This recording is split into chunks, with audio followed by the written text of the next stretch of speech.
Анан мен ата бир окууга барып келейин дедим. Колхозчу деген газета болор эле. Абытака деген почтальон болгон да. Биз как раз тамак ичип отурсак келип калды. Ал кишини тамакка чакырдык.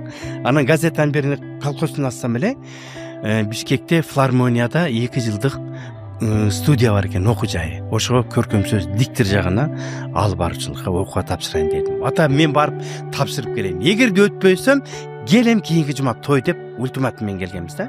Анан атам раматтылык ошондо жалгыз эле аты бар болчу. Айттым го сизге. Жана аттын үстүнө чоңгон деп. Балам сен эми окууга барам деп атасың. Самолетке билет ала албадык. Через Ташкент. Анан ошол атыны 1200 сомго сатты. 1250 сомго сатып жоргатын 750 сом мага берди. Ушинтип анан студияга келдим.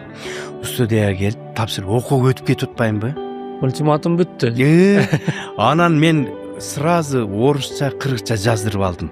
Балаңыз окууга өттү, кышкы кийимдерин алып келсин, окууну улантат деп. Ушундай 2 немени жазып алып, учкан бойдон кеттим, самолетке билет алып барып атама айтсам, сен алдап атасың, сен үйлөнгүң келбей качып атасың деди. Анан Камил агай деген 60 деген жездем бар, математикадан берген, кыймат деген эжем бар, сабак берген. Кошнабыз. Анан азыр өкүлатам Камил ака.